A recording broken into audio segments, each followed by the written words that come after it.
स्वतःचा व्यवसाय सुरू करायचं म्हटल्यावर प्रत्येकाच्या मनात एक धाकधूक असते, ती म्हणजे भांडवल कसं तयार करायचं, स्वतःचा व्यवसाय सुरू करायचा म्हटल्यावर लोक कसे गोळा करायचे, आपला व्यवसाय लोकांपर्यंत पोहोचवायचा कसा, या सगळ्याची भीती लोकांच्या मनात असते. आणि आज याच सगळ्यावर बोलण्यासाठी ज्यांचे स्वतःचे सुद्धा 1-2 व्यवसाय आहेत, जे स्वतः बिझनेसमॅन आहेत आणि सोबतच जे रायटर सुद्धा आहेत, असे आपल्यासोबत समीरन अरगडे सर आहेत, ज्यांचं 9 principle to become highly effective person हे पुस्तक आहे. या पुस्तकाचं लेखन त्यांनी स्वतः केलंय आणि सोबतच क्रांती पब्लिकेशन म्हणून सुद्धा त्यांची पुस्तकांची संस्था आहे.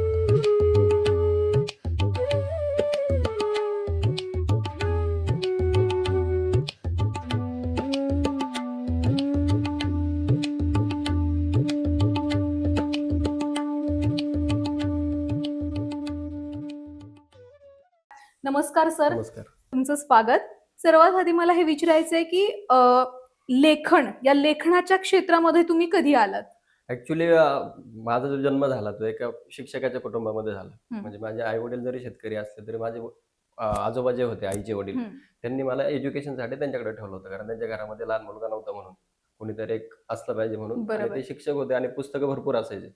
मग लहानपणीच गदिमा असतील, कुसुमाग्रज असतील, आनंद यादव असतील, शिवाजी सावंत असतील, मग छावा, ययाती, अमृतवेल हे लहानपणीच वाचून झालं. त्यामुळे थोडीशी वाचनाची आवड होती. त्यानंतर जसं वय वाढत गेलं, त्याच्यानंतर मी व्यवसायात आल्यानंतर बाकी जे पुस्तकं आहेत ते हं. वाचायचं बंद करून बिझनेस रिलेटेड, पर्सनल डेव्हलपमेंटच्या रिलेटेड, मार्केटिंगच्या रिलेटेड पुस्तकं वाचायला सुरुवात केली. पण नंतर एक वेळ येतो, तुम्ही जास्त पुस्तकं वाचल्यानंतर, पर्सनल डेव्हलपमेंटचे असतील, बिझनेसचे असतील किंवा कुठलेही, की तुम्हाला तोच-तोचपणा त्या पुस्तकांमध्ये जाणवतो. बरोबर. 10 पुस्तकं वाचल्यानंतर तुम्ही 11वं पुस्तक वाचायला गेल्यावर ते 10 पुस्तकांचाच एक सारांश तुम्हाला आहे की काय, असं ते हं. पुस्तक वाटतं. आणि मग मी 2-3 वर्षापूर्वी आम्ही कोकणामध्ये फिरायला गेलो होतो. तिथे मोबाईलला रेंज नव्हती, काय नव्हतं. फक्त लॅपटॉप होता आणि मी होतो. मोबाईलला रेंज नव्हती. मग ते काही टाईमपाससाठी काही नव्हतं. मग ते जे मनात विचार यायला लागले, ते लिहायला सुरुवात केली. हं. मग कशा पद्धतीने लिहायचं काय, ते काय एवढं माहिती नव्हतं मला पुस्तकाचं. आणि मग लिहिता-लिहिता ते 1600 पानं झाले. मग ज्यावेळेस माझ्या मित्रांबरोबर डिस्कस केलं मी, की माझे जे लेक्चर्स असतात, एम-बी-ए कॉलेज असतील या इंजिनिअरिंग कॉलेज असतील, त्यासाठी पी-पी-टी बनवण्याच्या उद्देशाने मी ते नोट्स काढलेल्या होत्या. बरोबर. आणि मग ते करत असताना माझा एक मित्र बोलला, की "मग याच्यावर एक पुस्तक होऊ शकतं."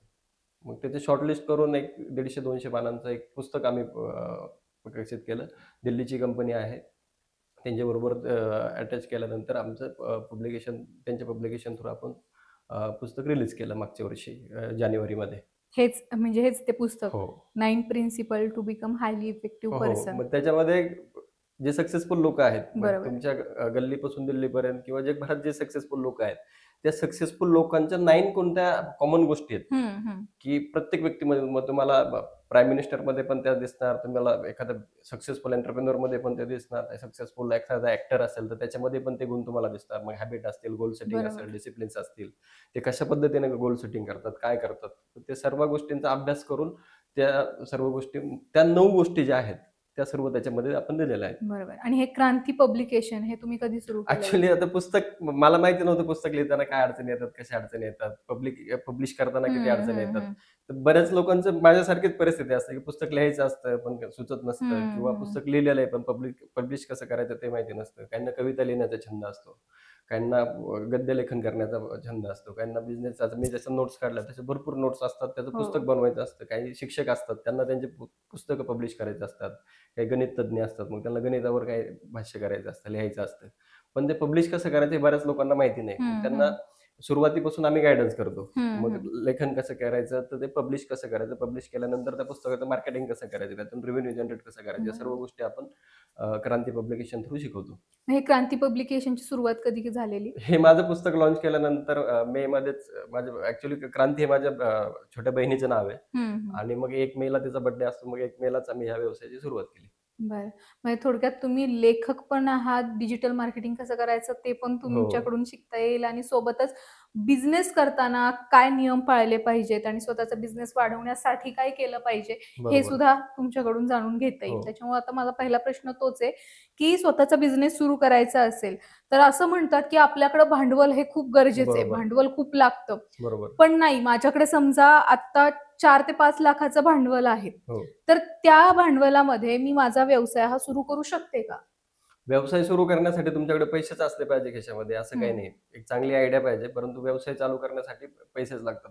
आता माझं वय 32 आहे, वाटत जरी नसलं तरी.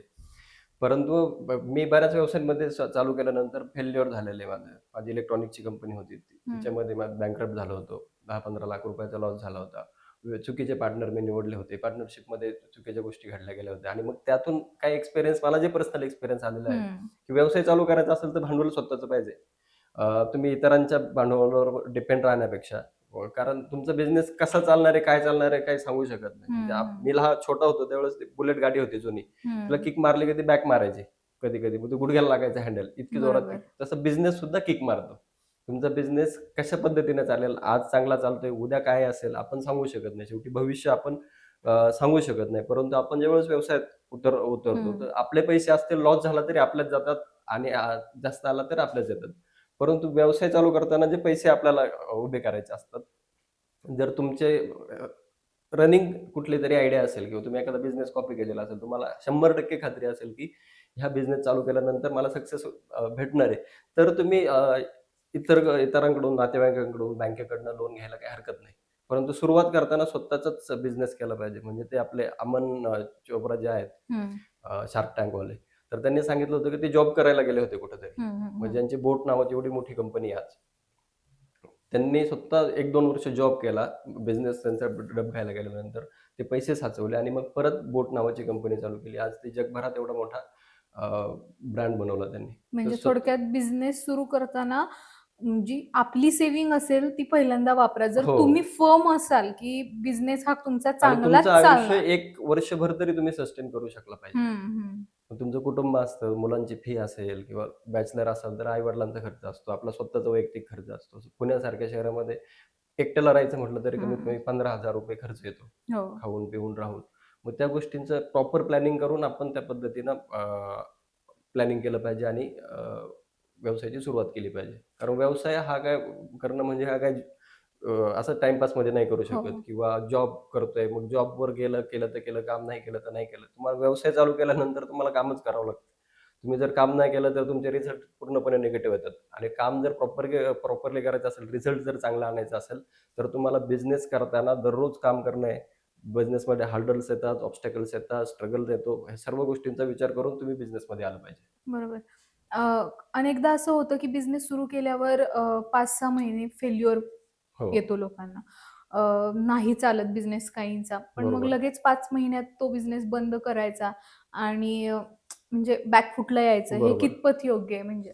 नाही आणि कुठला पण बिझनेस डेव्हलप व्हायला तरी जेमतेम किती दिवस लागतात? आणि आपण ओळखायचं कसं, की हां, आता आपण पुढे गेलं पाहिजे किंवा नाही बाबा आपला बिझनेस नाही चालत आहे. आपण थोडंसं आता थांबायला पाहिजे. एकदम बरोबर प्रश्न आहे. कारण ही सगळ्यात मोठी अडचण जी आहे मुलांची किंवा व्यवसाय 99% व्यवसाय सुरुवातीच्या 6 ते 1 वर्षामध्ये बंद पडतात. हं. जर तुम्हाला बिझनेस सक्सेसफुल करायचा असेल, तर ह्युमन सायकॉलॉजीच्या याच्यानुसार कुठलाही बिझनेस तुम्ही कंटिन्युअसली दररोज 3 वर्ष करायला पाहिजे. 999 दिवस तुम्हाला डेली काम करायला पाहिजे. मग कुठल्या जगातलं किती अवघड काम जरी असलं, तरी ते 999 दिवस कन्सिस्टंटली जर तुम्ही केलं, तर त्याच्यामध्ये तुम्हाला सक्सेस भेटतं. बिझनेसच्या 3-4 फेजेस आहेत. हं. तुमची पहिली बिझनेसचा पहिला असतो स्ट्रगल फॉर सर्व्हायव्हल, दुसरा असतो स्ट्रगल फॉर स्टॅबिलिटी आणि तिसरा बरोबर. येतं सिग्निफिकन्स.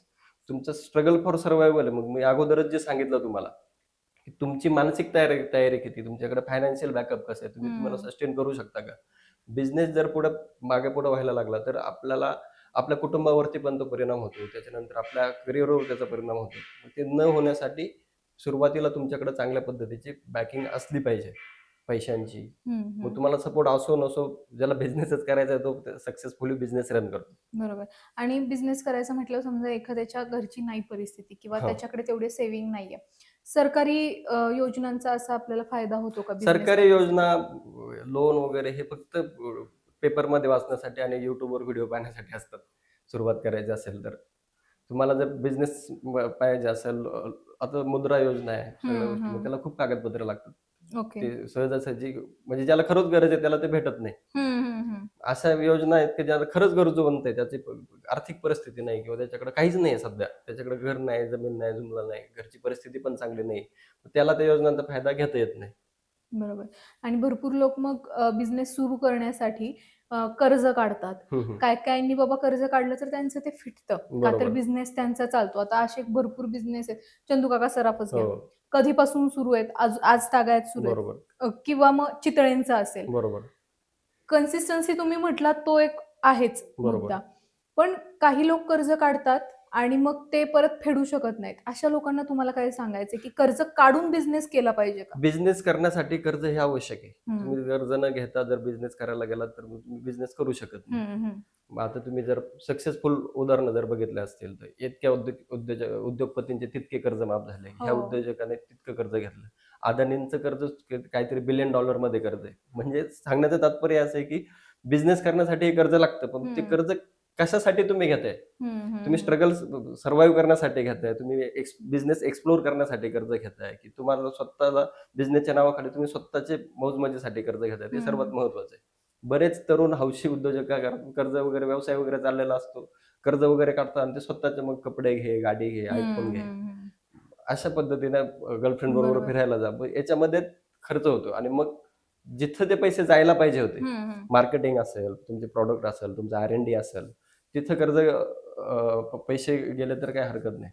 बरोबर. परंतु तुम्ही पर्सनल यूजसाठी वापरलं तर काय हरकत नसते. काही व्यवसाय असे असतात की तिथे कर्जाशिवाय चालूच होऊ शकत नाही. जसं तुम्हाला खरंय. पेट्रोल पंप टाकायचा असेल, हो, एखादं मोठं हो. हॉटेल टाकायचं असेल किंवा आमच्या ग्रामीण भागामध्ये आता सध्या पोल्ट्री फार्म वगैरे टाकतात. हं, हं. ते पण व्यवसाय आहेत. मग ते कर्ज घेऊन सुरू केलं तर त्या शाश्वत इन्कम आहे त्याच्यामध्ये.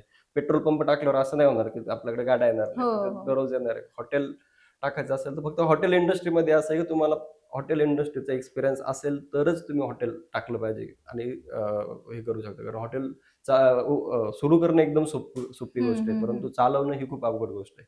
स्टाफ सांभाळणं, टेस्ट सांभाळणं, 10, 12, 15 व्हेंडर्स असतात त्यांना सांभाळणं. मग मोठं हॉटेल सुरू करण्याऐवजी जर छोट्यातून सुरुवात केली तर बघा तुम्हीच आता जे मोठे-मोठे रेस्टॉरंटचे ओनर आहेत किंवा जे मोठ्या-मोठ्या विठ्ठल कामतांचं हं, उदाहरण जर हं. घेतलं तर. छोट्या रेस्टॉरंटपासून त्यांनी चालू केली होती. आज किती मोठी कंपनी विट्स हो, त्यांचे हो. 5 स्टार आहेत. त्याच्यानंतर विठ्ठल कामाचे कितीतरी आउटलेट्स आहेत. आपलं पुण्यामध्ये जोशी वडेवाले आहेत, त्यांची हं, मोठी हं. सक्सेसफुल स्टोरी आहे. ते नवरा-बायकोंनी सुरुवातीला त्यांना स्वतःकडे खाण्यासाठी पैसे नव्हते. ज्यावेळेस लग्न केलं तेव्हा. परंतु आज ते ते कितीतरी लोकांना खाऊ घालतात. मग सुरुवात छोट्यापासून केली तर ते एक्सप्लोर करता येते. बरोबर. म्हणजे त्याचं थोडक्यात नॉलेज येतं बिझनेसचं. हां, म्हणजे थोडक्यात बिझनेस तुम्हाला करायचा असेल, तुम्हाला बॅक सपोर्ट तुमचा स्वतःचं सेव्हिंग असेल तरी चालेल. जरी नसेल तरी कर्ज बरोबर, काढून तुम्ही बिझनेस केला तरी चालेल. फक्त एवढंच की ते कर्ज योग्य मार्गी बरोबर. तुमचं लागलं पाहिजे. म्हणजे कर्ज काढून तुमचा बिझनेस एकतर एक्सप्लोर तरी झाला पाहिजे किंवा तुमच्या ज्या काही अडचणी आहेत त्या एकदाच्या मिटल्या तरी एकदम पाहिजेत. बरोबर. एखादा बिझनेस सुरू करण्यासाठी हं. मार्केट रिसर्च हा किती महत्त्वाचा असतो आणि मार्केट रिसर्च हा अ, म्हणजे समजा मला बिझनेस एखादा सुरू करायचा आहे, तर हो. मी स्वतः मार्केट रिसर्च हा केला पाहिजे, की बाबा अशा काही कंपन्या आहेत, की जे हं. आपल्याला मदत करतात मार्केट रिसर्च करण्यासाठी आणि ते आपल्याला सजेशन्स देऊ शकतात. एक तुम्हाला जर बिझनेसचं नॉलेज असेल, प्रॉपर एज्युकेशन झालेलं असेल तुमचं बिझनेसमध्ये. आता मी स्वतः एक मेकॅनिकल इंजिनिअर जरी हं. असलो, तरी माझं बिझनेसमध्येच मी जास्त अभ्यास केलेला आहे. हं, त्याच्यामुळे मला हं. मार्केट रिसर्च कसं करायचं, प्रॉडक्ट रिसर्च कसं करायचं, ह्युमन मेंटॅलिटी कशी असते, हं. कस्टमर पर्सोना कसा असतो, बायिंग बिहेवियर कसं असतं, हे मला हं. हे सर्व गोष्टी माहिती आहेत. तर ते करून देणाऱ्या कंपनीज पण असतात. पण कंपनीपेक्षा जर उद्योजक स्वतःच त्या गोष्टी करू शकत असतात, तर ते हं, कधीही हं. बेटर आहे. आणि बरोबर. मार्केट रिसर्च आता तुम्हाला जे उदाहरणं दिलं मी हॉटेल टाकायचं असेल हं, किंवा पोल्ट्री हं. फार्म टाकायचं असेल की पेट्रोल पंप टाकायचा त्याला काही मार्केट रिसर्चची गरज नसते. असे भरपूर व्यवसाय तुम्हाला किराणा दुकान टाकायचं असेल किंवा सुपर शॉपी टाकायची हं, असेल हं. किंवा मोबाईल शॉपी टाकायची त्यासाठी मार्केट रिसर्च करण्याची गरज नसते. परंतु तुम्हाला एंटरप्रेन्योरशियल काही गोष्टी करायच्या असतील, काही टेक्नॉलॉजीच्या बाबतीमध्ये करायच्या असतील किंवा नॅशनल किंवा ग्लोबल लेव्हलला कुठली हं, कंपनी हं. सुरू करायची असेल, चांगल्या पद्धतीने करायची असेल, तर मात्र तुम्हाला मार्केट रिसर्च, कस्टमर रिसर्च हा मस्ट आहे. बरोबर. कारण ते नाही केलं तर तुम्हाला तुमची मार्केट साईज कळणार नाही. मार्केट साईज कळली नाही तर तुम्हाला तुमच्या बिझनेसचं पोटेन्शियल कळणार नाही आणि तुम्हाला बिझनेसचं पोटेन्शियलच जर माहिती नसेल, मार्केटमध्ये किती पोटेन्शियल आहे आपल्या प्रॉडक्टनुसार, तर मग तुम्ही पुढे जाऊ नाही शकत. तरी मला असं वाटतं. बेसिकली मार्केट रिसर्च करताना हं. कुठले मुद्दे पहिल्यांदा म्हणजे अ, लक्षात घेतले जातात. पहिले तर आपल्या प्रॉडक्टची मार्केट साईज किती आहे, हं. आपले पोटेन्शियल कस्टमर कोणते आहेत, आपले आयडियल ड्रीम कस्टमर कोणते आहेत, त्यांचं टार्गेटिंग, आपलं टार्गेटेड ऑडियन्स कुठलं आहे, टार्गेटेड ऑडियन्सनुसार मग त्यांचं बाईंग बिहेवियर कसं आहे, मग त्यांचे हं. डेमोग्राफिक्स असतील, सायकोग्राफिक्स असतील, त्यांची सगळ्या गोष्टींचा अभ्यास केला जातो त्याच्यामध्ये, ओके. कस्टमर रिसर्चमध्ये.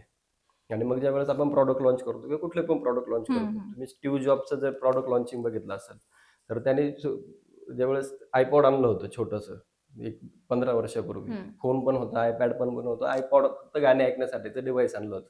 तर त्यांनी मार्केटिंग त्याची अशी केली होती लॉन्चिंगच्या वेळेस, तर जीन्सच्या पॅन्टला इथे एक खिसा असतो, ते जुन्या काळामध्ये ते वॉच ठेवण्यासाठी ते वापरलं जायचं. हं. परंतु त्याने ते ऑडिटोरियममध्ये विचारलं की हा खिसा कशासाठी तुम्हाला माहिती का? तर लोकांनी सांगितलं वॉच ठेवण्यासाठी. नाही म्हणे. मग त्यांनी त्यातून ते आयपॉड काढलं आणि सांगितलं हे आयपॉड ठेवण्यासाठी अगोदरपासून बनवलेलं आहे, मी आता लॉन्च केलंय ते. मग तुम्ही मार्केटिंग कशा कशा पद्धतीने पद्धतीने करता? करताय? स्टीव्ह बरोबर. जॉब्स हा मार्केटिंगचा बादशाह होता, म्हणून त्याने ती हं. एवढी मोठी कंपनी केली. म्हणजे त्याला ज्यावेळेस आयफोन कंपनीमधनं काढून जेव्हा टाकलं होतं, ती कंपनी डब घ्यायला गेली होती. परत त्यालाच आणायला लागलं ती कंपनी उभी हं. करण्यासाठी. कारण त्याच्यासारखी मार्केटिंग दुसरं कोणीच करू शकत नाही फोनच्या बाबतीमध्ये. आणि ग्राहकांचा जर विश्वास संपादन करायचा असेल, तर तुमच्याकडं अ, कुठले स्किल्स असणं गरजेचं आहे? स्किलपेक्षा सगळ्यात महत्त्वाचं ट्रस्ट. तुमच्या प्रॉडक्टची क्वालिटी. तुमच्यावर ट्रस्ट कधी येतं? ज्यावेळेस तुम्ही व्यावहारिक असता. तुमची कटिबद्धता असते कस्टमरसाठी. मग तुम्ही Amazonचं जर उदाहरण घेतलं, तर हं. Amazon ही सगळ्यात जास्त काळजी कोणाची घेत असेल, तर ते एंड युजर जो आहे त्या प्रॉडक्टचा, त्याची सगळ्यात जास्त काळजी घेतो. बरोबर. मग त्याचे भरपूर सेलर्स, आता हजारो, लाखो सेलर्स आहेत. पण हं, ते हं. सेलरचं अकाउंट कधीही सस्पेंड Amazon करतं. तुम्ही जर Amazonचा सेलर असाल किंवा कोणी हं. बघणाऱ्यापैकी कोणाचं जर अकाउंट असेल, तर ते सस्पेंड होतं. त्याला रिस्ट्रिक्शन लावतात. म्हणजे त्याचा म्हणण्याचा उद्देश असा आहे, की जो माझा एंड युजर आहे, त्याच्यापर्यंत हं. प्रॉडक्ट चांगल्यात चांगलं प्रॉडक्ट गेलं पाहिजे. कुठलीही प्रकारची फसवणूक होतं. आणि भरपूर वेळा कसं होतं बघा आता, की बिझनेस सुरू केलाय, हां, तो मंथली चालतोय पण चांगला. बरोबर. पण नवीन माल आणण्यासाठी पैसे नाहीयेत. हो, अशा वेळी मग तरुणांनी काय केलं पाहिजे? कारण त्यांचा बिझनेस चालू चांगला हो, असतो. पण जो काही बाबा सगळा खर्च असेल, गाळ्याचा खर्च असेल किंवा हो. आणखी कुठला, तो सगळा खर्च बाजूला सारून त्याच्याकडे नवीन माल आणण्यासाठी हं, तेवढा पैसा उरत नाही. हं. अशा वेळी मग त्या तरुणांनी काय केलं पाहिजे? तर त्यासाठी आता साधे दुकानदार जे लोकं करतात, की हं. त्यांचे ते पतसंस्थेमध्ये, पतपेढीमध्ये त्यांचे ते डेली लावलेले असते. ₹500, ₹1000, हं, हं. ₹2000 ते त्यांच्या व्यवसायाच्या ह्याच्यानुसार, म्हणजे एखाद्या दिवशी धंदा कमी झाला तर कोणी ₹100 देतं, जास्त हं, झाला तर हं. ₹1000 देतात. मग ती सर्वात चांगली गोष्ट आहे. म्हणजे ती सेव्हिंग होऊन जाते. मग त्याचे बरोबर. ते आता जे दुकानदारी करतात किंवा दुकान दुकान ज्यांचं आहे, मग हॉटेल असेल, रेस्टॉरंट असतील, हं. किराणा दुकानदार असतील, आपले सलून्सवाले असतील. मग ते तशा पद्धतीने करतात. ते सगळ्यात बेस्ट वे. थोडक्यात डेली सेव्हिंग थोडंसं तुम्ही हो, केलं तर डेली सेव्हिंग असली पाहिजे. म्हणजे तुमच्या रेकरिंग रेव्हेन्यू मॉडेलला कधी इफेक्ट नाही होत. हं, हं, हं, हं. बरोबर. आणि बिझनेस ग्रो करण्यासाठी सध्याच्या घडीला तर डिजिटल मार्केटिंग मस्ट आहे. बरोबर. त्याच्याबद्दल तुम्हाला काय सांगायचं? कारण अजून पण काही लोक असे आहेत, हं, की जे म्हणतात, की नाही आम्हाला डिजिटल मार्केटिंगची काही गरज नाही किंवा सोशल मीडियावर नाही केलं तरी चालेल. हं, आमचा हं. डोअर टू डोअरच कम्युनिकेशन चांगलं आहे. बरोबर. अशांना तुम्हाला काय सांगायचंय? डिजिटल मार्केटिंग जर असं कोणी म्हणत असेल, की डिजिटल मार्केटिंगची गरज नाही. मग मुकेश अंबानी तर हुशार माणूस आहे ना, त्यांना हो, काहीतरी हो. थोडीफार आहे ना म्हणून बिझनेस करताय. ते डिजिटल मार्केटिंग करतात. डोनाल्ड ट्रम्प इतका अमेरिकेचा राष्ट्राध्यक्ष आहे. तुम्ही ट्रम्पचे जेवढे पण व्यवसाय आहेत, मग रेस्टॉरंट असतील, रिअल इस्टेट असतील, ते डिजिटल मार्केटिंग करतात. गौतम अदानींची डिजिटल मार्केटिंगचे ॲड चालतात. तुम्ही ज्या पद्धतीचे मोबाईल वापरता, त्या सगळ्या कंपनीज डिजिटल मार्केटिंग करतात. मग ते जर डिजिटल मार्केटिंग करत असतील, तर मग आपण तर फार छोटे माणसं आहे. आपण तर खूप केलं पाहिजे. हं, हं. पण म्हणजे सध्याच्या घडीला लोकांची अशी स्थिती आहे, की डिजिटल मार्केटिंग म्हणजे फक्त पैसा घालवण्याचं एक साधन झालंय, की त्याच्यावर घालवलेला पैसा हा फक्त वेस्ट म्हणून जातोय. ती बरोबर. कन्सेप्ट त्यांची बदलायची असेल, तर तुम्हाला काय सांगायचंय त्यांना? नाही, त्यासाठी भरपूर ॲड आहेत. आता सगळ्यात डिजिटल मार्केटिंगमधनं जर परफॉर्मन्स मार्केटिंग कोणी करत असेल, म्हणजे पेड ॲडव्हर्टायझिंग कोणी करत असेल, मग ते हं, Google असो, Facebook किंवा Meta ॲड असो किंवा कुठलं पण असो, तर त्याच्यामध्ये तुम्हाला परफेक्ट नॉलेज माहिती असलं पाहिजे. मगाशी मी मार्केट रिसर्च तुम्हाला जे सांगितलं, त्याच्यामध्ये कस्टमर रिसर्चमध्ये तुमचे डेमोग्राफिक्स काय आहे, तुमचे कस्टमरचे सायकोग्राफिक्स काय आहे, तुमचा आयडियल ड्रीम कस्टमर एक्झॅक्टली कोण आहे, हं, त्याला तुम्ही हं. जर टार्गेट केलं, तर तुम्हाला त्याच्यातून रिझल्ट भेटतात. जर बरोबर. तुम्ही सगळ्याच if you are selling your product to everyone, then hmm. You are selling to no one. तुम्ही बरोबर. जर सर्वांनाच तुमचे प्रॉडक्ट विकत असाल, तर तुम्ही कोणालाच तुमचं प्रॉडक्ट विकत नाही. तुमचा टार्गेटेड ऑडियन्स कोणता आहे, तुम्हाला त्या क्षेत्रातलं मार्केटिंग मधलं नॉलेज किती आहे, कशा पद्धतीने हं. तुम्ही कॅम्पेन रन करता, तुमचं कॉपी रायटिंग कशी, कंटेंट रायटिंग कशी, त्या सर्व गोष्टींचा महत्वाचा रोल असतो त्याच्यामध्ये. आणि समजा मी दुकान ओपन केलेलं आहे कपड्याचं. हम्म, शेजारी आणखी कपड्याचंच दुकान आहे हम्म, किंवा चहाचं ओपन केलंय. शेजारी हम्म, 100 चहाची दुकान आहेत. बरोबर. अशा वेळी आपल्यासोबतचे जे कॉम्पिटिटर आहेत, हं, त्यांच्यापेक्षा आपण वेगळे आहोत, हे लोकांना किंवा हे ग्राहकांना दाखवण्यासाठी ॲज अ ओनर म्हणून आपण काय केलं पाहिजे? बरोबर. आता भरपूर हे सांगण्याची पण गरज नाही. कारण Instagramवरती तुम्ही गेलं तर भरपूर लोकं चांगल्या पद्धतीच्या फ्री मार्केटिंग करतात. रील्स हं. बनवतात, व्हायरल करतात. मग त्यामधनं एक अट्रॅक्शन कशा पद्धतीने करता येईल आपल्याला, बरोबर. अट्रॅक्ट कसं करता येईल. दुकानं तर सेम असतात, कपडे पण हं. सेम असतात, त्यामध्ये काही फरक नसतो. पण तुमच्याकडेच लोकं का आले पाहिजेत? मग काहीतरी त्याचं युनिक सेलिंग पॉइंट, USP काय आहे तुमच्या दुकानामधला? मग तुमची ऑफर एखाद्या आठवड्यामध्ये तुम्ही एखादी ऑफर ठेवू शकता, की ह्या-ह्या दुकानामध्ये दर सोमवारी ही 2 ते 3 या दरम्यान एवढी-एवढी ऑफर असते. मग 50% डिस्काउंट असतो त्याच्यामध्ये. बरोबर. तर असं काहीतरी मी एक उदाहरण म्हणून सांगितलं हं, किंवा हं, हं. ह्या-ह्या दिवशी ह्या-ह्या दुकानामध्ये ह्या-ह्या टायमिंगला ह्या-ह्या ड्रेसवरती अशा पद्धतीची ऑफर हं, असते. हं. किंवा मग एखाद्याचा मुलगा असेल, मुलगी असेल, मुलाने ड्रेस घेतला तर मुलीचा ड्रेस फ्री असं. हं. दिवाळी असेल, रक्षाबंधन असेल, अशा स्पेशल इव्हेंटला आपण त्या गोष्टी करू शकतो. आता एक गणित कसं आहे, की सर्वसामान्यांच्या घरात पाहायला गेलं तर लोक जिथं कमी किंमत आहे, ज्या बरोबर. दुकानात कमी किंमत आहे त्या दुकानात जातात. हो, पण तेच काही लोक असं पण म्हणतात, की जास्त किंमत असू दे, पण चांगल्या ब्रँडचं घेऊ. बरोबर. तर हे गणित तुम्ही कसं म्हणजे हे चांगल्या किंमतीचं घेतलं पाहिजे, की आपण आपल्या दुकानात कमी किंमत ठेवून बरोबर. लोकांना जास्त आकर्षित केलं पाहिजे? बरोबर एकदम. आता बिझनेस तुम्ही 2 पद्धतीने करू शकता. एक तर कमीत कमी किमतीचं प्रॉडक्ट तुम्ही जास्तीत जास्त लोकांना विकू शकता. हं. त्यामधनं स्पीड ऑफ ट्रान्झॅक्शन वाढतं किंवा बरोबर. जास्तीत जास्त किमतीचं प्रॉडक्ट तुम्ही कमीत कमी लोकांना विकू शकता. त्यामधनं पण स्पीड ऑफ ट्रान्झॅक्शन बिझनेसचं स्टेबल राहतं. हं, आता हं. फॉर एक्झाम्पल उदाहरण द्यायचं म्हटलं तर तुम्ही आमचे सार्थक वायचळ सरांची मुलाखत हं, घेतलेली. हं. त्याच्यामध्ये आमचं ज्या ॲपवर आम्ही आता काम करतो ग्रँड व्हेनियस प्रॉपर्टीज ॲपवरती, तर ते जास्तीत जास्त लोकांपर्यंत आमचा पोहोचण्याचा मानस आहे त्याच्यामध्ये. हं, मग हं. त्याची प्राईस आम्ही कमी ठेवलेली आहे. मग कमीत कमी प्राईसमध्ये लोकांना जास्तीत जास्त त्याच्यामधल्या ज्या फॅसिलिटीज आहेत, हं, त्याचा हं. ते लाभ घेऊ शकतात. ओके. आणि या सगळ्याला टार्गेट ऑडियन्स पण खूप महत्वाचा हो, असेल. एकदम बरोबर. कारण एखाद्या गावात जर समजा बिझनेस सुरू करायचा असेल, तर तिथे हीच मेंटॅलिटी उपयोगाची पडते, की कमीत कमी किमतीत जास्तीत जास्तीत जास्त जास्त लोकांपर्यंत बरोबर. पोहोचा.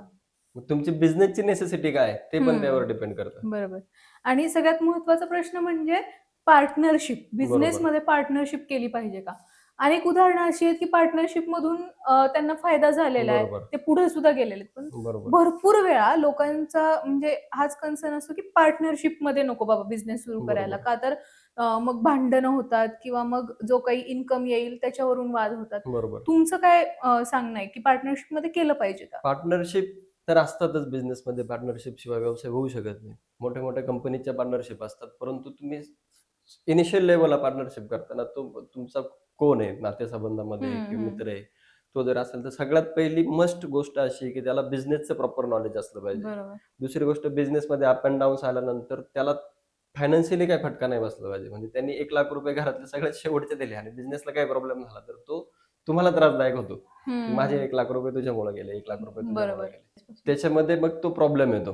त्याने शेवटचे पैसे जर तुम्हाला दिले असतील आणि त्याचा जर फायनान्शियल इफेक्ट जर त्याच्यावरती पडत असेल, तर मग त्याचा तो तुम्हाला त्यासाठी सहाय्यक होण्यासाठी हं. पेक्षा पार्टनर होण्यापेक्षा तो तुमच्यासाठी ते एक त्रासदायक पार्टनर होऊन जातो.